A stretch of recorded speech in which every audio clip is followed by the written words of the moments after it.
Hello guys, parang ang sarap ng gagawin nyo. Tara nga at samahan nyo ako at gagawin nga natin to. Gagamit lang siya ng 4 na kutsarang Milo tsaka ng heavy cream. Wala tayong heavy cream kaya gagamit natin ng all-purpose cream. Tapos nagbigyan siya ng ice tsaka ng gatas. Nga at subukan natin kung masarap talaga to.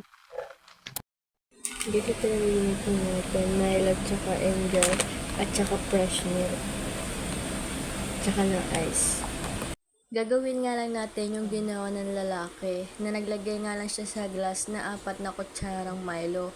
At pagkatapos naman niya maglalagay tayo ng all-purpose cream. Dapat heavy cream to kaso walang available sa ating bibilhan ng market.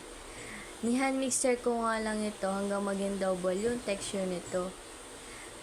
At ganun pa rin ang gagawin natin guys. Gayahin lang natin yung ginawa nung pinanood natin kanina. Kaya gagayahin natin yung kanyang gagawin para kung gano'n nga ba ito kasarap.